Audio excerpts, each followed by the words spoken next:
글로벌 스타트업에서 한국의 스타트업이 차지하는 비중은 약 1%에 불과한 것으로 나타났습니다.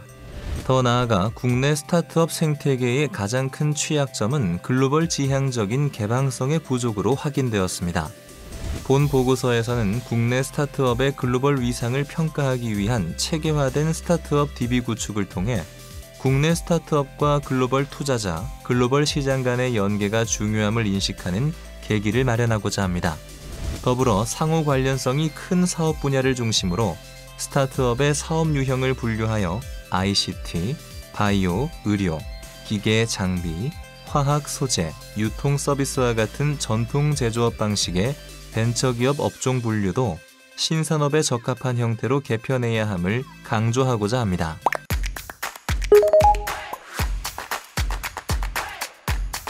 우선 AI, iOS, IT 분야 등에서 국내 기업의 비중은 증가하고 있으나 소프트웨어, 이커머스 등에서의 비중은 감소한 것으로 나타났습니다. 특히 기업 수를 기준으로 AI와 연계된 IT, ML, 소프트웨어 및 ML, SaaS 등의 분야에서 국내 기업이 차지하는 비중은 이스라엘과 비교하였을 때 큰 격차를 보였습니다. 구체적으로 헬스케어와 바이오 테크놀로지 분야에서 국내 기업의 비중은 이스라엘 기업 비중의 4분의 1 수준이며 파이낸셜 서비스의 비중도 감소한 것으로 확인되었습니다. 아울러 한국은 중국과 같이 전 분야에서 기업 간 펀딩액의 격차가 큰 것으로 나타났습니다.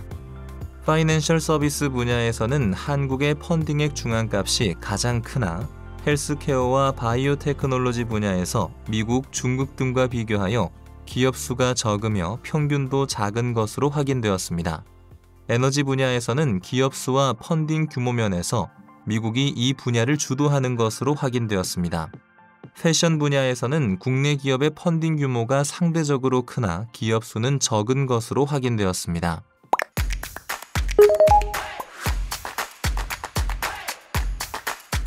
AI, iOS, 소프트웨어와 같이 글로벌 스타트업의 활동이 왕성한 분야에서 국내 스타트업 비중이 답보 수준에 그치고 있어 스타트업의 저변을 확대할 필요가 있습니다. 구체적으로 ML, SaaS 등의 개별적 분야를 중심으로 특화된 공공투자 계정을 만들어 적극적으로 지원하고 AI, iOS, ML, SaaS 등의 전문 인력 양성을 촉진해야 합니다. 두 번째로 IT 분야는 기업 수로는 타 분야 대비 국내 스타트업의 비중이 큰 편이나 펀딩의 규모에서 차이가 커 적극적인 스케일업이 필요합니다. 따라서 글로벌 벤처 투자 시장에서 주목받을 수 있는 기술력 있는 기업 육성에 주력하여 B2B 분야 기저기술 스타트업 육성이 이루어져야 합니다. 세 번째로 국내 스타트업은 메디컬 디바이스를 중심으로 헬스케어, 바이오 파머 분야에서 활발히 활동하고 있으나 중국 기업의 부상과 비교하여 규모 면에서 미비합니다. 글로벌 스타트업 중 헬스케어 및 바이오 테크놀로지 분야의 펀딩의 규모가 가장 크다는 점에서 이 분야에 대한 국내 기업의 적극적인 스케일업 촉진이 필요합니다. 네 번째로 에너지 분야의 경우 그린 뉴딜과 같은 정책 추진에도 리뉴어블 에너지, 솔라 분야에 주목할 만한 국내 스타트업이 없는 실정입니다. 따라서 에너지 분야 스타트업 생태계 조성에 주력하는 한편 에너지 분야는 미국의 스타트업이 절반 이상을 차지한다는 점에서 미국 시장의 진출 또는 한미 간 기술 협력에 기반을 둔 에너지 스타트업 육성을 추진해야 합니다.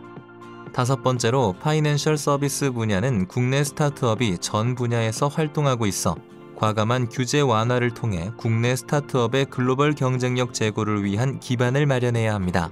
또한 패션 분야는 국내 스타트업이 라이프스타일, 리테일 분야에서 최상위권에 있어 기존 산업과의 결합에도 관심을 기울일 필요가 있습니다.